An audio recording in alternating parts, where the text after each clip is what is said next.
Hi welcome to all. நம்ம இந்த கிளாஸில் மேஜிக் ஸ்டிச் பற்றி பார்க்க போகிறோம்.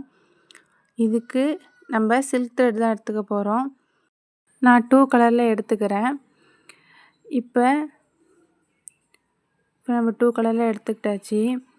நம்ம இப்போ என்ன பண்ண போகிறோம் அப்படின்னா, ரெண்டுமே நம்ம நார்மலாக எப்போதும் எடுப்போம்ல 2 ஸ்டாண்ட்ஸாவா, அதே மாதிரியே எடுத்துக்கோங்க. ஓகேவா?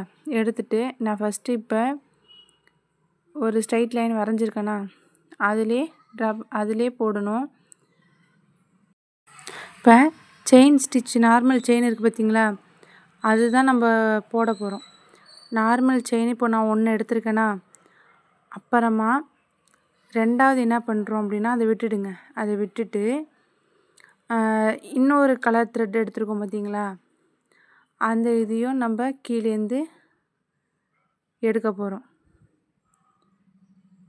இப்போ நான் கீழேருந்து அதை நான் மாட்டி மேலே எடுத்து நார்மல் செயின் போட்டுக்கிறேன். திரும்பி என்ன பண்ணுறோம், கீழேருந்து எல்லோ கலர் த்ரெட்டை மேலே எடுத்துக்க போகிறோம். அதை ஒரு செயின் போட்டுட்டு திரும்பியும் இன்னொரு கலரில் நம்ம எடுத்துக்க போகிறோம். ஓகேவா? இது கொஞ்சம் ஸ்டார்டிங்கில் இப்படி போடும்போது கொஞ்சம் கஷ்டமாக தான் இருக்கும். நீங்கள் என்ன பண்ணுறீங்க அப்படின்னா, ஒரு காலில் இன்னொரு கலர் த்ரெட்டும் இன்னொரு இதை வந்து கையிலே ஹேண்டில் பண்ணிக்கிட்டு மாற்றி மாற்றி போட்டிங்க அப்படின்னா உங்களுக்கு கொஞ்சம் நீங்கள் ப்ராக்டிஸ் பண்ண வந்துடும். ஓகேவா?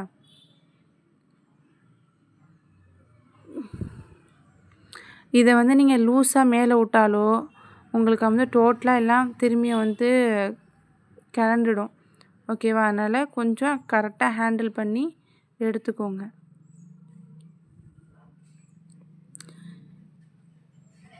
திரும்பியும் கீழேருந்து மாட்டி நம்ம மேலே எடுக்கிறோம்.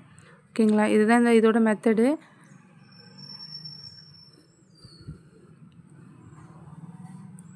ஆல்ரெடி சொன்ன மாதிரி தான் கொஞ்சம் கஷ்டமாக தான் இருக்கும். நீங்கள் ப்ராக்டிஸ் பண்ண உங்களுக்கு கொஞ்சம் ஈஸியாக அதுக்கப்புறம் நீங்களே புரிஞ்சுக்குவீங்க. ஓகேவா? இதை ஃபைனலாக ஒரு எண்ணாட் போட்டுருவோம். இதை வந்து இன்னொரு இதில் நான் போட்டு காட்டுறேன் உங்களுக்கு. இது ஃபஸ்ட்டு ஒரு செயின் நம்ம ஒரு கலரில் த்ரெட் எடுத்துருக்கோமா, அதை ஒரு செயின் போட்டுட்டு திரும்பியும் இன்னொரு கலரில் த்ரெட் எடுத்துருக்கோம்ல, அதை வந்து நம்ம நார்மலாக எப்போதும் இது ஒரு நாட் போட்டுட்டு எடுத்துப்போம்ல, அதேமாதிரி நாட் போட்டு எடுத்து நம்ம எல்லா இதுக்கும் என்ன பண்ணுவோம், நம்ம நாட் போட்டு எடுத்து கீழேருந்து தானே எடுப்போம். ஓகேவா? அதேமாரியே இன்னொரு கலர் த்ரெட்டையும் நாட் போட்டு கீழேருந்து இழுத்துக்கணும். ஓகேவா? இப்போ இந்த பிங்க் கலர் நூலை ஒரு கால்லையோ இல்லை அதை விட்டுட்டு தானே இன்னொன்று எடுப்பீங்க. உங்களுக்கு வந்து ஒன்று ஜாயின் ஆகிடுது அப்படின்னா ஒரு காலில் வேணாலும் பிடிச்சிக்கோங்க. பிடிச்சிக்கிட்டு இப்போ இந்த க்ரீன் கலரில் இப்போ போட்டுட்டேன்னா திரும்பியும் அந்த காலில் பிடிச்சிருக்கீங்களா, பிங்க் கலர் த்ரெட்டை பிடிச்சிருக்கீங்கன்னு வச்சுக்கோங்க. அதை இப்போ எடுத்து திரும்பியும் போட்டுடணும். ஓகேவா? போட்டுட்டு திரும்பியும் க்ரீன் கலர் இதை கீழேந்து மாட்டி மேலே இழுத்தீங்க அப்படின்னா உங்களுக்கு இது வந்து வந்துடும். ஓகேங்களா? இந்த ஸ்டிச்சு போட்டதுக்கப்புறம் பாருங்கள் எப்படின்னா அந்த 2 கலர் த்ரெட்டு மாறி மாறி வந்திருக்கு பார்த்தீங்களா, இதுதான். நான் திரும்பியும் சொல்கிறேன், இதை நீங்கள் ப்ராக்டிஸ் பண்ண தான் வரும். ஓகேங்களா? அதனால் நல்லா ப்ராக்டிஸ் பண்ணிக்கோங்க.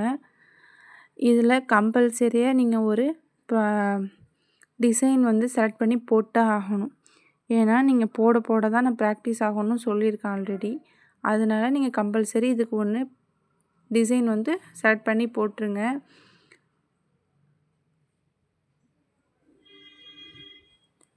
சம்டைம் வந்து உங்களுக்கு வந்து இந்த கலர் த்ரெட்டு வந்து மாட்டிக்கிச்சு அப்படின்னா நீங்கள் என்ன பண்ணுறீங்கன்னா, மாட்டி சென்டராக அருந்துக்கும் பார்த்துருக்கீங்களா, அதேமாரி அருந்துருச்சுனாலும் அந்த எந்த கலர் த்ரெட்டாக அருந்துச்சோ அதே இடத்துல நீங்கள் ஒரு ஸ்டெப்பு முன்னாடி போயிட்டு அதை ஒரு எண்ணாட் போட்டுட்டு திரும்பியும் நீங்கள் வந்து ஸ்டார்ட் பண்ணிக்கோங்க. ஓகேவா?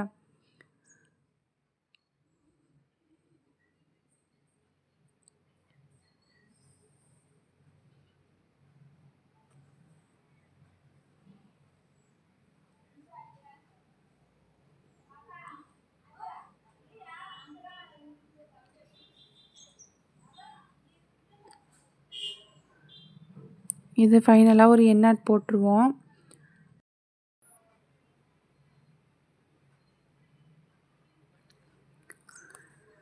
இப்போ நம்ம மேஜிக் ஸ்டிச்சு முடிச்சிட்டோம். இதுக்கு நீங்கள் கண்டிப்பாக ஒரு டிசைன் செலக்ட் பண்ணி நீங்கள் போட்டே ஆகணும். இதில் ஏதாவது உங்களுக்கு வேறு டவுட் இருந்துச்சு அப்படின்னாலும் நீங்கள் கேளுங்க. நான் அதை உங்களுக்கு கிளியர் பண்ணுறேன். இதோட இந்த ஸ்டிச் முடியுது. நம்ம நெக்ஸ்ட்டு என்ன ஸ்டிச் அப்படிங்கிறத நம்ம நெக்ஸ்ட்டு கிளாஸில் பார்க்கலாம்.